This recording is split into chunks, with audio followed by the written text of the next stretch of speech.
पिता का नाम था केकेयी नरेश और दशरथ जी के पिता का नाम था अज।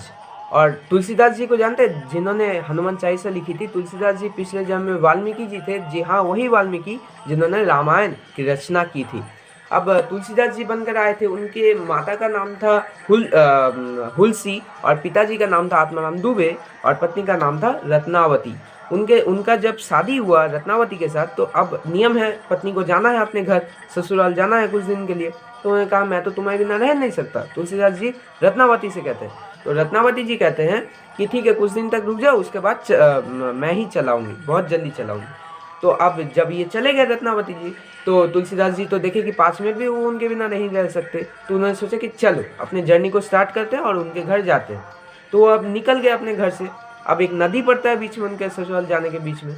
अब अकस्मात वहाँ पे एक मृत शरीर बह रहा था, तो उन्होंने क्या भ्रम किया कि मेरे पत्नी ने मेरे लिए एक नाव भिजवाई है।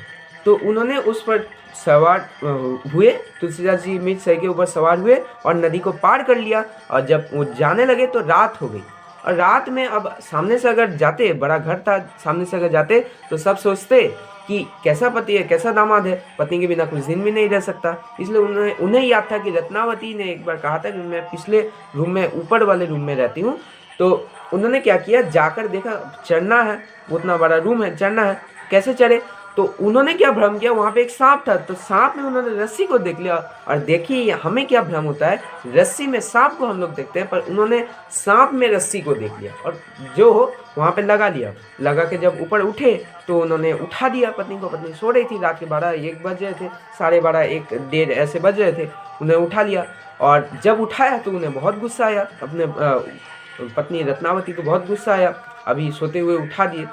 तो उन्होंने पूछा ठीक है कैसे कैसे आए, तो सारी वर्णना की उन्होंने, तुलसीदास जी ने। उसके बाद क्या हुआ कि उन्होंने कहा कि इतना ही प्रेम अगर मुझसे करते हो तो इतना प्रेम तुम गोविंद से करते तो तुम्हारा 84 का चक्कर ही छूट जाता। तो तुलसीदास जी ने इसे मजाक में नहीं, इसे सीरियसली ले लिया, पर रत्नावती ने इसे मजाक में कहा था।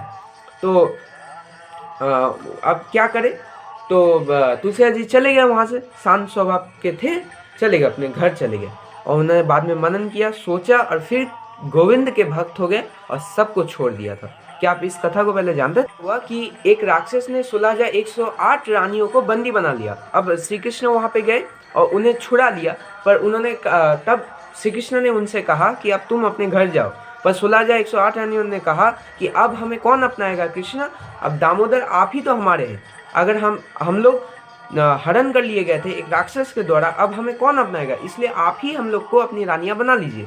तो उनके कहने पर श्री कृष्ण ने उनसे शादी कर ली और 16,108 रानियां हुई। प्रत्येक से 10-10 करके बेटे हुए और एक एक करके बेटी हुई। तो 16,108 रानी, तो आप कैलकुलेशन कर लीजिएगा। और पहली उनकी पत्नी थी, श्री कृष्ण की पहली पत्नी थी रुक्मिणी जी, दूसरी थी सत्यभामा, लक्ष्मणा, मित्रविंदा, बहुत सारी ऐसे करके 16,108 रानियाँ थी, ये जानकर रखिए। और वहाँ पे पांडु जी के 2 पत्नी का नाम था कुंती और माद्री।